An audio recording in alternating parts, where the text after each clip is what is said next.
There was something now and then I have brought up, but this time I really hit me.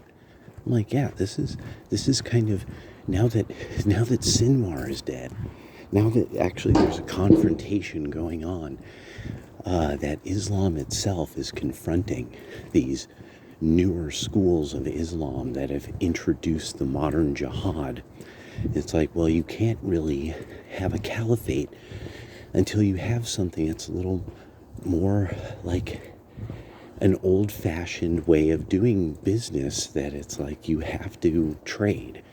So you can't jihadi people all the time. So that's so no caliph will be established until after all this is done, because the Wahhabis and the Salafis are eliminating that kind of, they're being eliminated from the schools of thought in Islam for the four that were long decided upon. That's what it's looking like, and especially judging from things that MBS has said.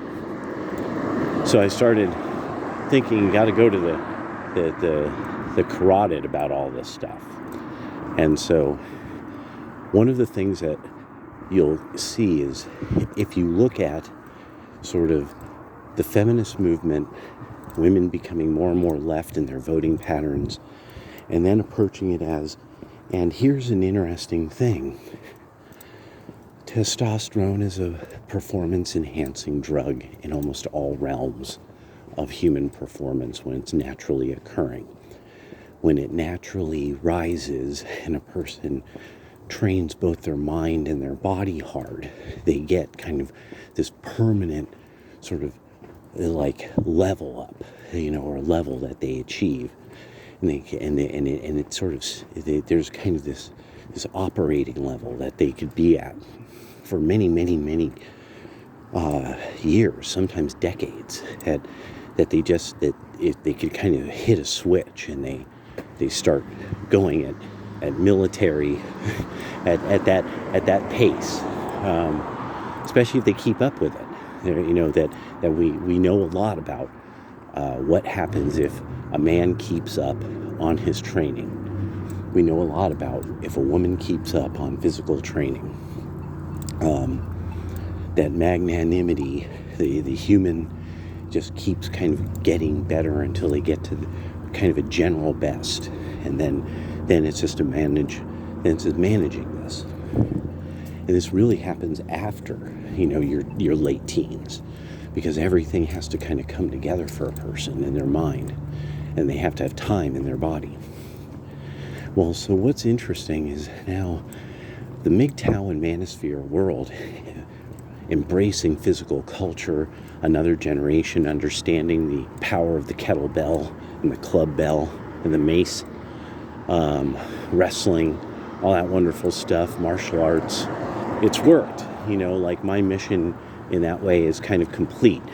All over YouTube, there's 3rd, 4th, 5th generation masters of all kinds of styles of Kung Fu that, they're from all over the world now, and it's so great. So the thing I started to think about was versus what the feminists are kind of about. And they're really kind of about this idea of the therapy culture and drugs. And that's a key thing about it.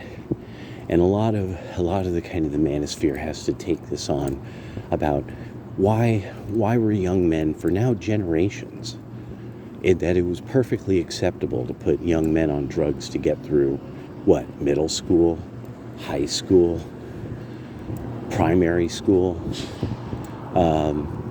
That for thousands of years this wasn't the case, but all of a sudden this is like the necessary thing, and that in a field, psychiatry, that is, heavily full of women, and psychology and therapy, that's that's an area that there's a lot of them in, and so but we never look at this as, could it be, if we see this change in political attitudes, we see the change in how children are treated, why isn't it mom's fault?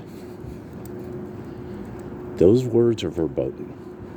Just like questioning the Salafi school, just like questioning the Wahhabi school. These are and questioning the Marxist-Leninism of all these revolutionary groups. You go for the carotid. And at some point, this is going to be coming up. I wouldn't be surprised if it was something like, homie with the gray ponytail. I can't believe I'm forgetting his name. Rolo. Wouldn't believe, I bet he's brought it up. All right, well, I'll talk to y'all soon. Peace.